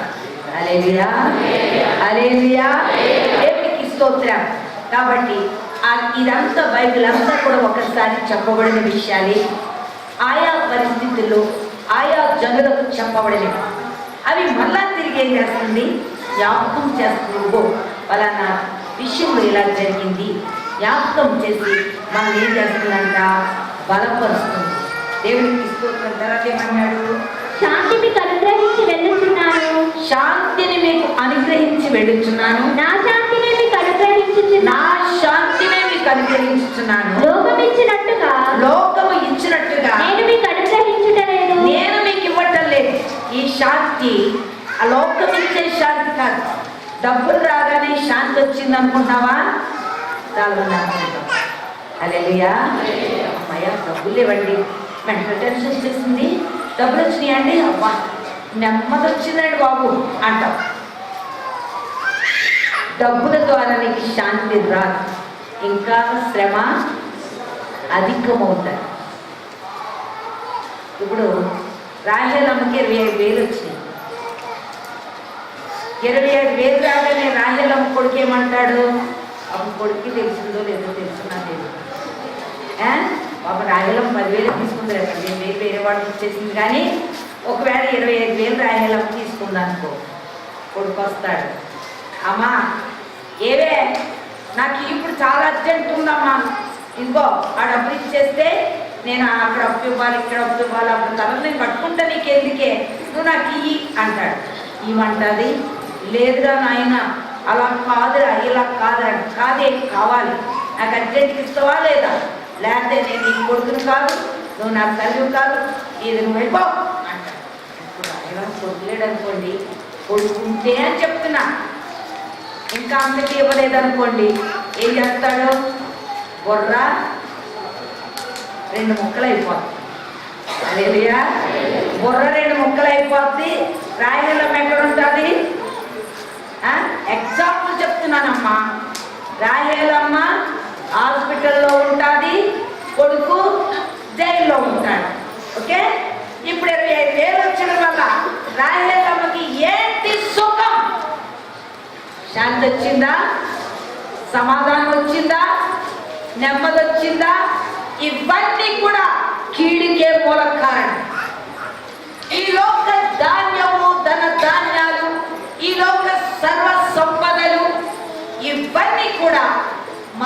మోసపుచ్చడానికే వచ్చినవి. ఇవన్నీ కూడా ఎక్కడి నుంచి తీయబడ్డాయి? నేల నుండి వచ్చిన వృక్షముల నుండి తీయబడ్డాయి. ఏ పూటగా అప్పుడు భోజనం చేసిన రోజునే బాగుంది కదా. మీకు చెప్పేదాన్ని కదా ఒక మళ్ళీ ఒక్కసారి జ్ఞాపకం చేస్తారు. ఆ వడ్డోళ్ళే కదా, రోజు రాళ్ళు కొట్టుకున్నంట ఏ రోజుకి ఆ రోజు కూలి తెచ్చుకునేవారు. కూలి తెచ్చుకుని ఆయన ఒక సిగరెట్ తెచ్చుకునేవాడు, ఆమెకేమో ఒక పాను, కొడుకు ఒక బిస్కెట్, ముగ్గురు మూడు తెచ్చుకుని హాయిగా తిని అన్నం వండుకొని వేడిగా భోజనం చేసేసి హాయిగా పడుకునేవారు. అయితే పక్కనే ఉంది డబల్ స్టోర్ బిల్డింగ్. ఆవిడ భర్త ఎప్పుడు చూసినా 2 గంటలకి 3 గంటలకి వస్తాడు, 12 గంటలకు వస్తాడు. వచ్చినా తొందరగా వచ్చినా వాడికి సమాధానం ఉండదు. ఫోన్ల మీద ఫోన్లు వస్తుంటాయి, అటు తిరుగుతాడు ఇటు తిరుగుతాడు, మళ్ళీ ఇంట్లో వెళ్ళిపోతుంటాడు, బయటికి వెళ్తాడు. అట్లా ఇట్లా ఏ మాత్రం పరిశాంలో ఉంటాడు. ఈమె రోజు ఈ వడ్రోళ్ళు చూస్తుంది. చక్కగా వాళ్ళు తెచ్చుకున్న దాంతో తృప్తిగా తింటున్నారు, హాయిగా పడుకుంటున్నారు, సంతోషంగా. ఈ మనసులో అనుకుంటుంది, అయ్యా ఎంతో సంతోషంగా ఉంటున్నారు వీళ్ళు, మా బతుకేంటి లక్షలు వస్తున్నాయి, రోజుకి కొన్ని వేలు వచ్చేస్తాయి, అయినా కంటి నిండా నిద్ర లేదు, సమాధానంతో అన్నము తినడానికి నెమ్మది లేదు, కలవరం తిందామంటే భయం, ఏమో ఎక్కడే ఇంకా ఆయన రాలేదు, ఉన్నాడా ఊడాడు, ఏమైంది, ఏం జరిగింది, పరిస్థితులు చాలా ఘోరంగా ఉన్నాయి. అయితే ఒకరోజు భర్తతో అందంట, అయ్యా ఎందుకయ్యా ఇవన్నీ బిజినెస్లు మనకి, దీనివల్ల ఏంటయ్యా సంతోషం, చూడు వాడు ఎంత బాగున్నారు, చూడు ఎంత సమాధానంగా ఉన్నారు, తెచ్చుకున్న దాన్ని తృప్తిగా తింటున్నారు, హాయిగా పడుకుంటున్నారు. ఇదేందయ్యా 2 గంటలు లేదు, 3 గంటలు లేదు, 12 గంటలు లేదు, ఎప్పుడు చూసి నీ కలవరం ఏంటిది, వద్దయ్యా ఇది తృప్తిగా తిందాం, ఎందుకంటే నీకు తెలియదా నాకు చెప్తాను అనగానే ఒక 10,000 రూపాయలు కట్టకట్టి వాడు వచ్చే ముందు పొయ్యి దగ్గర పెట్టాడు. పెట్టగానే 9,000 కట్టగట్టి అక్కడ పెట్టాడు. వచ్చారు, ఏంటిది మూట తీశాడు, 9,000 ఉన్నాయి. 9,000 ఎవరు పెట్టుంటారు, ఏమోనయ్యో తెలీదు, ఎవరిదన్నా పడిపోయిందేమో. అయితే ఒక పని చేద్దాం, మనము ఇల్లు కట్టుకుందాం అనుకుంటున్నాం కదా, 10,000 అయితే ఇల్లు అయిపోతే 9,000 ఉన్నాయి. అయితే ఒక పని చేద్దాం, ఈ 1,000 రూపాయలు మనం ఎలాగైనా సంపాదించాలి, ఏ పూట కాబట్టి మనకు కరెక్ట్గా సరిపోతుంది. అయితే ఒక పని చేద్దాం, నేను సిగరెట్ తాగను, నీకు పాలు ఇవ్వను, కొడుక్కి బిస్కెట్ లేదు, ఈ 3 డబ్బులు జాగ్రత్తగా దాస్తే ఒక 1,000 రూపాయలు అవుతుంది కదా, అది మంచిగా ఇల్లు కట్టేస్తున్నానే.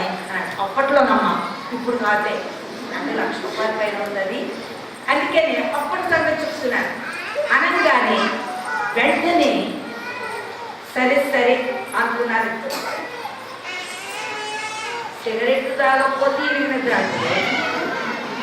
పాన్ లేకపోతే ఆమెకి నిద్ర, బిస్కెట్ లేకపోతే కొడుకు నిద్ర, ఆయన ఏదో వాళ్ళ నిద్ర పెట్టేస్తున్నారు, ఈవికి నిద్ర రావట్లేదు, పాన్ నిద్రపోతుంది, ఈవికి డౌట్ అవుతుంది, ఈవి కూడా నిద్ర రావట్లేదు సరిగ్గా. ఒకవేళ కొంప ముంచి ఏమైనా పాన్ తెచ్చి అది సిగరెట్ తెచ్చేసుకుంటాడేమో, కళ్ళు మొత్తలేదంట, అవుతున్నాడా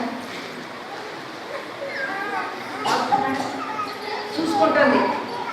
అయితే ఒకరోజు ఏం చేశాడంట, షార్ట్ని ఎవరు నడుపుకున్నాడంట, రేపు సగం ముఖ్యంగా నిద్ర పడలేదు రాత్రులు, సగం ముక్కి అన్నారంట. ఆడ సిగరెట్లో సగం తంగిన అట్లాడు దరిద్రుడాడు సగం తెచ్చి ఇచ్చాడంట. ఆ సగం తెచ్చుకుని పొయ్యి దగ్గర ఇలా పెట్టుకుని పువ్వు అని తాగుతున్నాడు. నేను అనుకుంటానే ఉన్నా, నాకు తెలుసు నువ్వు సిగరెట్ తెచ్చుకుంటా తాగుతావని.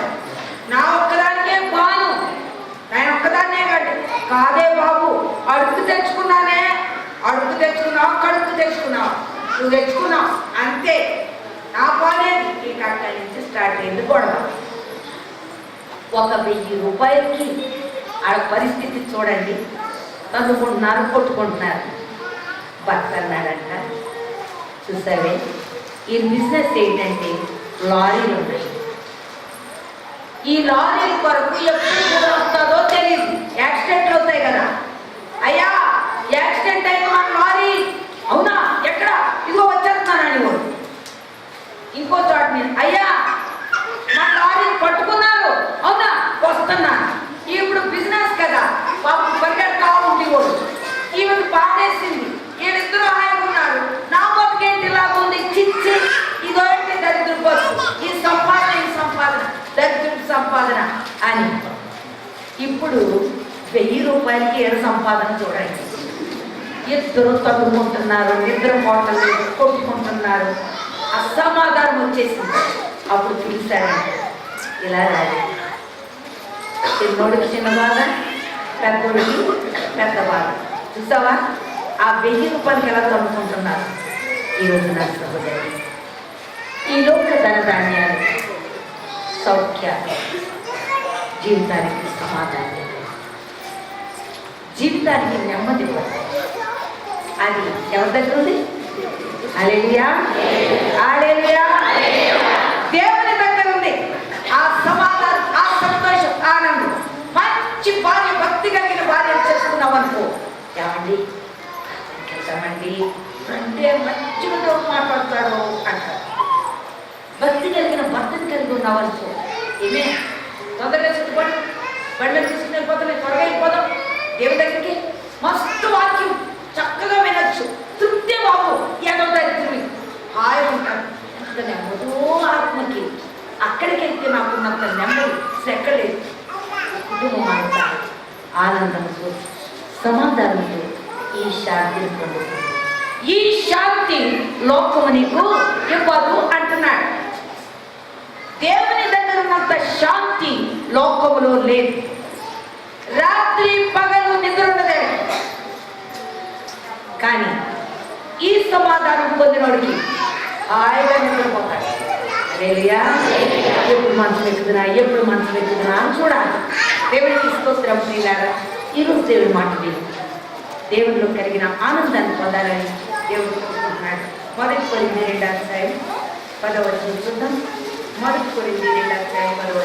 మనకైతే దేవుడు వాటిని తన ఆత్మ వలన బయలుపరిచి ఉన్నాడు. ఆ ఆత్మ అన్నిటినీ దేవుని మర్మములను కూడా పరిశోధించుచున్నాడు. దేవుడి స్తోత్రం. మనకైతే దేవుడు వాటిని తన ఆత్మ వలన బయలుపరిచి ఉన్నాడు. ఆ ఆత్మ అన్నిటినీ దేవుని మర్మములను కూడా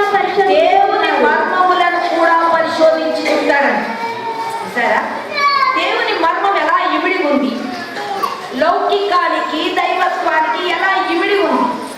ఒక శ్రమ నీకు కలుగుతున్నప్పుడు అది మేలా కీడ, దేవుని మర్మాలు పరిశుద్ధాత్మ మనకి బయలుపరుస్తుంది.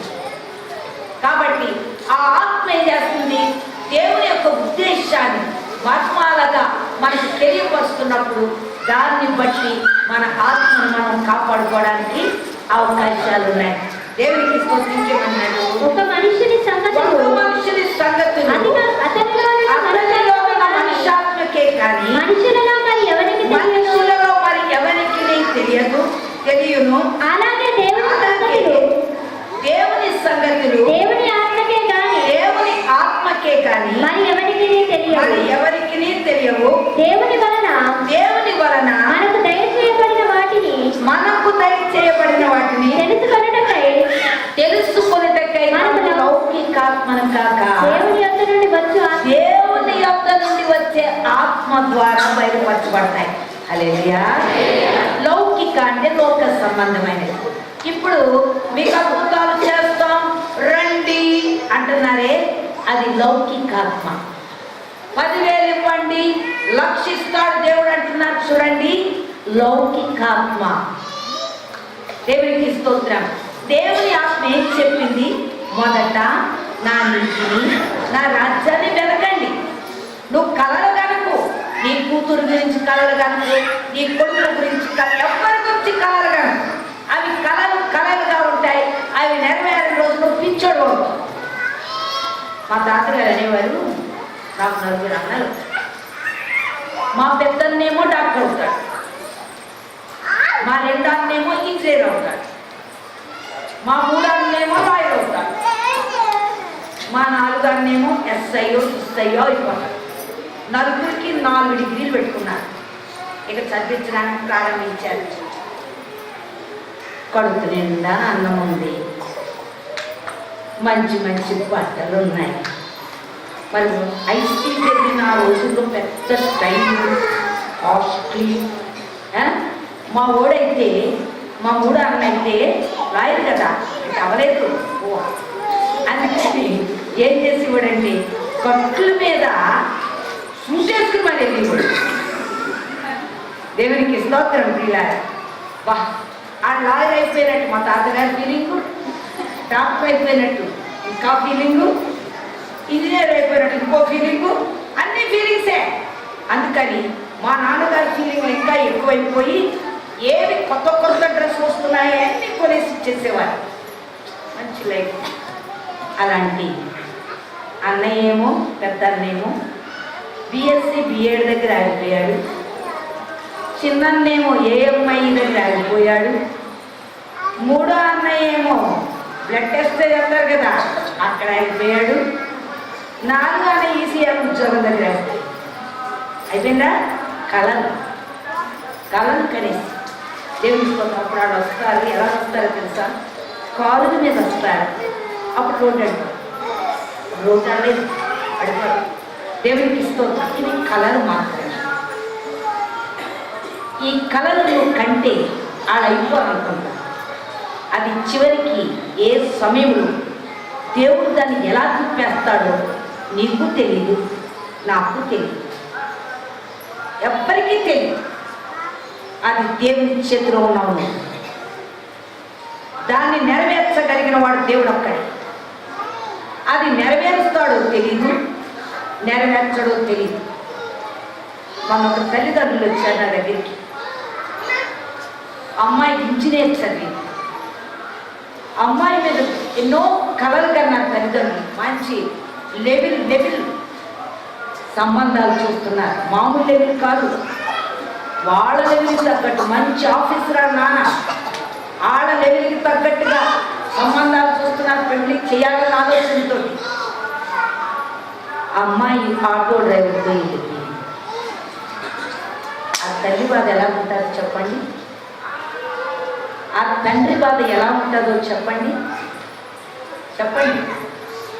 నా దగ్గరికి వచ్చి పడి నా మీద పడి ఏడుస్తుంది తల్లి. ఆమెను ఓదార్చగలిగిన వాడు ఎవరూ లేరు.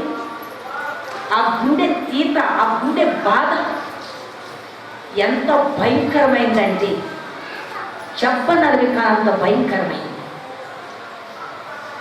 సహోదరి నీ బిడ్డల కొరకు కలగను. తండ్రి, నా బిడ్డ పక్షంలో నీ చిత్తమేమిటో అది జరిగించు. నీ నీతి, నీ రాజ్యాన్ని నా బిడ్డలకి చూపిస్తాను. ఆ తర్వాత నా బిడ్డలు ఏమి కాబోతున్నారో అది నీ ఏర్పాటే. అనుకుంటున్నావా? అనుకో. నీ ఊహ వేరుగా ఉంది, నీ ఆలోచనలు వేరుగున్నాయి. కానీ దేవుడు జరిగించేది ఇంకొక రీతిగా ఉంది. అందుకే నా సహోదరి కళలు ఆపేసి, నీ ఆలోచనలు ఆపేసి ప్రభు చిత్తాన్ని వెతుకు. అప్పుడు నువ్వు సమాధాన పడతావు, అప్పుడు నువ్వు నెమ్మది పడతావు. మార్గము చూపించిన బిడ్డలకి, మార్గం లేని గుడ్డోలైతే గుడ్డు త్రోవలో వెళ్ళిపోతారు నీ పిల్లలు. మార్గంలోకి తీసుకురా. ఆ మార్గం తెలియని తెలియదు. ఈరోజు దేవుడు నీతో నాతో కూడా మాట్లాడుతున్నాడు. ఎవరము ఎవరి గురించి, ఎవరి రాతల గురించి ముందుగా తెలుసుకొని అది మన చేతిలో లేదు. వాడు నీతిమంతుడై ఉండునో, భక్తిహీనుడు బుద్ధిహీనుడై ఉండును, అది ఎవ్వరికీ తెలియదు. ఈరోజు నీ బిడ్డ నీతిలో పెరగాలి అంటే నిత్యం ఆ కుమార్ నిమిత్తములను అంగలార్చవలసిన బాధ్యత. వారి నిమిత్తములను ఎంతగా ప్రార్థన చేయవలసిన అవసరం ఉంది. వారిని ప్రభు సన్నిధిలో నడిపించవలసిన అవసరం ఉంది. అది కాక నువ్వు ఇంకొక మార్గంలో నడిపించి మార్గము తెలియని గుడ్డోడ దగ్గర పెడితే వాడు ఆ గుడ్డితనంలో మార్గాన్ని మార్చేస్తాడు. అందుకే మనుషుల సహాయము వ్యర్థం. నీ పిల్లలకి కావాల్సింది దైవత్వం. ఈరోజు ఆ దైవత్వంతో మా బిడ్డల్ని నడిపిస్తాం. దేవునికి ఇస్తుంది. నాకే కూతురు పుడితే, నాకే కొడుకు పుడితే నేను ఒక దైవజనుడిగా దైవజనురాలుగా నా బిడ్డను చేస్తా అనుకున్నావా? లేదు లేదు. ఏమే ఆడు చూడు ఫస్ట్ వస్తున్నాడు, నీ మొఖం వస్తాడు, నువ్వు కూడా మొఖం మార్చు. ఆడు ఫస్ట్ వస్తున్నాడు, నీ కూతురు రేపు ఫస్ట్ వచ్చి ఎక్కడికి వెళ్తాది? ఆలోచించేసావా? జాగ్రత్త. దేవుని నిర్ణయాలు నువ్వు మార్చలేవు. నువ్వు దరిద్రుడు అవుతావు అనుకున్న నీ బిడ్డలు ఉన్నత స్థానానికి వెళ్ళొచ్చు. ఉన్నత స్థానానికి వెళ్తారనుకున్న నీ పిల్లలు దరిద్రులు కావచ్చు, చెప్పలేదు. అడుగు నిండా వస్తే కష్టపడాల్సిన బాధ్యత నీ బిడ్డలకు ఉండవు. అందుకే సంపాదన అనేది అసలే ఉండకూడదు. నన్ను అడిగింది, నాకు తెలుసు. మేము మా పిల్లలు ముగ్గురు ఎక్కే వరకు మాకేముందో మేము మా పిల్లల్ని చూపించలేదు. ఆడ ఎదిగి పెద్దోళ్ళు అయ్యే వరకు ఏమీ చూపించలేదు. గవర్నమెంట్ ఇచ్చిన కారు మీద కూడా మా పిల్లల్ని తీసుకెళ్ళలేదు.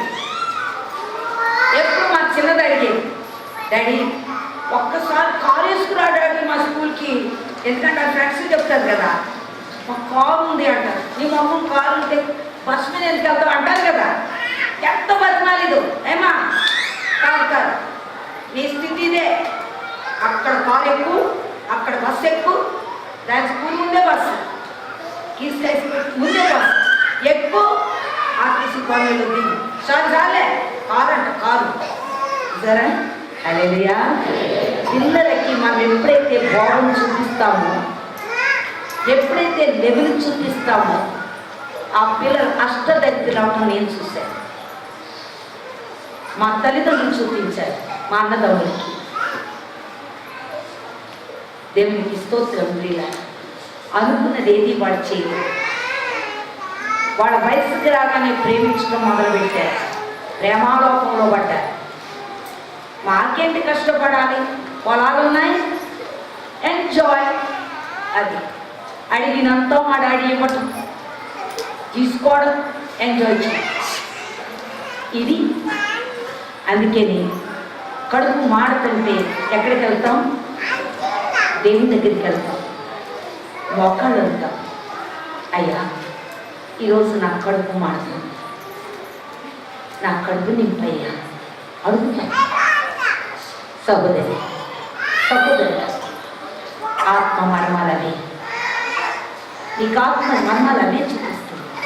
ఒకవేళ డబ్బు నీకు ఎక్కువైంది, అది దేవుని దగ్గర పెట్టు, దేవుని దగ్గర మొరపెట్టు, దేవుని సన్నిధిలో నువ్వు ఆ కష్టం చూపించినంత వరకు నీ కుమారుడు కానీ నీ కుమార్తె కానీ కడుపు నిండిన వారై ఏమంటారంట?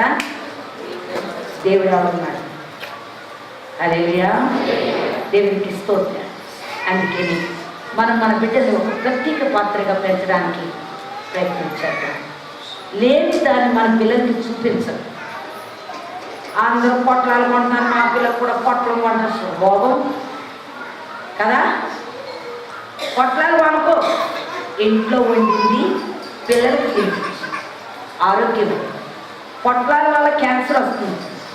ఆడ వచ్చిన వాళ్ళు ఆడ బుద్ధి లేదు, అది తిన్నదాక సుఖభోగాలకు అలవాటు అయిపోయి డబ్బులు ఉన్నాయి కదా అని కొని పెడతారు.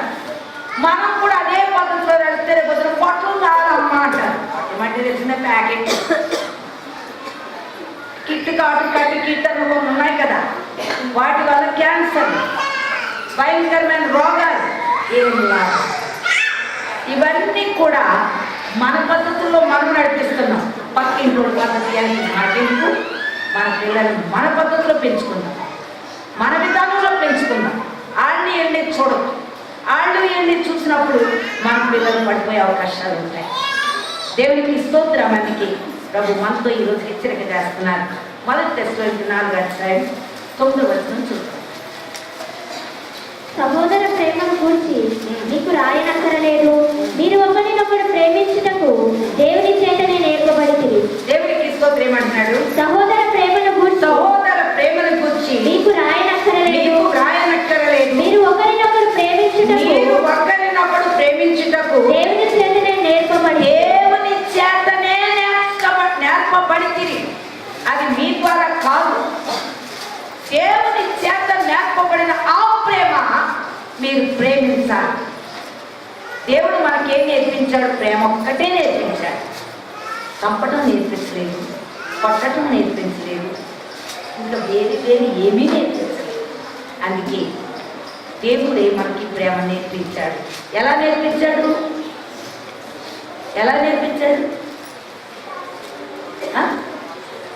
ముద్దు పెట్టుకోమని నేర్పించాడా? మరి ఎట్లా నేర్పించాడు? ఎదురెళ్ళి కౌగిలించుకోమని నేర్పించాడా? మరి ఎలా నేర్పించాడు? మరి అబద్ధం చేసేవాడు కూడా ఏం చేస్తారంట? పగవాడు లెక్కలే ముద్రాడతాడు. మరి ఇప్పుడు ఈయనేం ప్రేమ చూపించాడు? ఏం ప్రేమ నేర్పించాడు? శిలువ మీద మన కొరకు ప్రాణం పెట్టి ప్రేమ నేర్పించాడు. ఈరోజు ప్రేమ కలిగి ఉంది, ఆయనతో సాగిపోతాడు. నేను ద్వేషించిన వారిని కూడా ప్రేమించాలి, నీ మీద ఉమ్ము కూర్చున్న వారిని కూడా చూపేసుకుని ప్రేమించాలి. ఓకే, అదేనా? అదా ప్రేమ లేదు ఇంకేమన్నా? ప్రతి ఒక్కరిని కూడా క్షమాహృదయం కలిగి ప్రేమ కలిగి ఉన్నాం. దేవుడు అప్పుడు మనల్ని ఒక రాజుగా, ఒక యాజకుడిగా చేయడానికి ఇష్టపడుతున్నాడు. ఉన్నత స్థానంలో మనం పెట్టి ఆయనకి మనము ప్రజలై ఉన్నాం, ఆయన మనకి దేవుడు అని ఇది తెలుసుకున్నాం. అందరూ